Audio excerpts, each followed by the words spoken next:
Hello YouTube, how's everyone doing? It's Professional here. So today I have some news about Take-Two Interactive, which is the publisher for games like Grand Theft Auto, Red Dead Redemption, NBA. They also own the Mafia game series as well as a few others. But anyways, what actually happened was Take-Two Interactive's CEO, Strauss Zelnick, actually feels that gamers are ready to pay $70 for games in the future if their quality matches the cost. So let's take a look at this, and I'll also link this article down below. But this is from Game Rant, and it says Take-Two Interactive announced in July of last year that its next big sports title in the NBA 2K series, NBA 2K21, would be selling at a $70 price point. This was notable at the time because Take-Two was the first company to announce a price increase for gamers on next-gen consoles, from the apparent industry standard cap of $60. That's a $10 increase. Since then, Take-Two has stated it doesn't regret raising NBA 2K21's price, and the game's financial success backed up the statement. Now Take-Two CEO Strauss Zelnick believes gamers are ready to welcome $70 games as a standard. Now, look, I don't understand why they have to release a sports game every year, like NBA games every single year, when I don't even play these games personally myself, but I've seen gameplay of these games, I've looked at what people said about these games, and people generally say the same thing, that it's the same exact game every year, and that these games are oftentimes filled with microtransactions. So even if they charge $60 for the game, they're gonna make plenty of money from these ridiculous microtransactions, and now $70? $10 increase on that. Unfortunately, when it comes to games like this, you have like a group of gamers that will just purchase the game every year. So there's people that will purchase the new NBA game every year just because it's an NBA game. So you have people like that they will purchase the game no matter what every year, even if the game is the exact same thing as last year, and that's the issue. And they're basing that on this and saying, oh, it was a financial success, but I wonder how many people did not buy NBA because it was the same thing again, and you also got a $10 increase. And it says, although a $70 price point is $10 more than usual for base edition games, there have always been options for gamers to spend more than that. Games often come in special deluxe or collector's editions that can range from $80 or so to insane amounts, like the $1,800 Resident Evil 8 Complete Set Collector's Edition.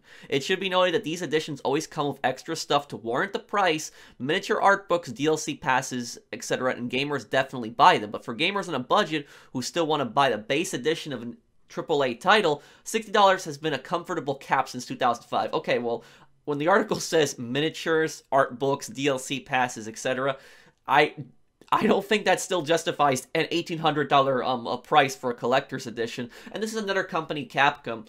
And I remember almost 10 years ago when actually Capcom canceled Mega Man Legends 3, and they actually said that the reason that they canceled it was because there wasn't enough fan support for the game, when there was already a petition going around with over 100,000 people to bring the game back, but yet they were claiming that this is not what the fans want, and there's not enough fan interest. They later apologized for the statement, but they already said what they said. So they canceled a game like Mega Man Legends 3, but then they bring in this, an $1,800 Resident Evil 8 Complete Collector's Edition. Oh yeah, because this is exactly what the fans want. They want to pay $1,800 for a Collector's Edition. Now this edition, I know it's in Japan only, I believe, but that's ridiculous. And I think the thing that makes it the most expensive is Chris Redfield's jacket, which I don't even think that's worth it. That's no.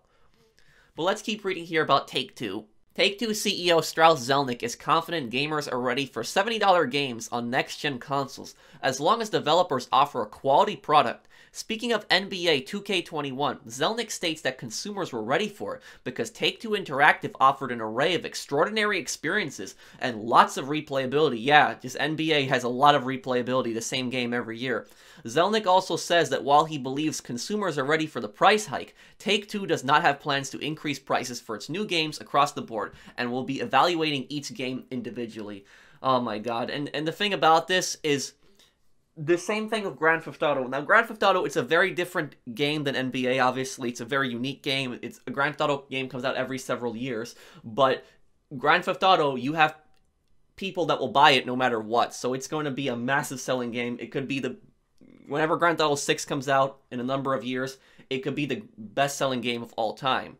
And the thing about it is that if they make that game $70, I could definitely imagine Take-Two doing that. I could definitely imagine them charging $70 for GTA. I'm not trying to give them any ideas, but I could definitely imagine them doing something greedy like that, because they know that plenty of people are going to buy GTA 6 regardless, and they're going to justify the price increase by saying, oh, you know, it offers quality, it's a quality product, blah, blah, blah. Zelnick's thoughts are based upon the stipulation that companies will captivate and engage consumers, but unfortunately, this isn't always the case. While the price of CD Projekt Red's recent RPG Cyberpunk 2077 was never a sticking point with fans, the game's performance on consoles proved to be a huge issue. CD Projekt Red refunded players for Xbox One and PS4 versions of Cyberpunk 2077 and lost some credibility in the process. A game's price can be irrelevant if consumers feel they aren't getting what they paid for. And with Cyberpunk, you know, on the PS4, the Xbox One, that was a bit of a disaster. Take-Two is not on its own $70 island, though. Final Fantasy VII Remake will cost $70 on PS5, and the upcoming third-person shooter Returnal will also be $70 on PS5. While these games have yet to come out, Final Fantasy VII Remake already released on PS4 to critical acclaim, so it seems unlikely gamers will decide to skip out on the PS5 version based solely on its quality. If more publishers join in on $70 titles, it's likely this will become the trend to follow. And that's what's scary, is that they're going to start increasing the prices on games, and when a major publisher like Take-Two starts charging $70 for several games like NBA, and people keep buying it, then other developers are going to follow the exact same thing. Other developers and publishers.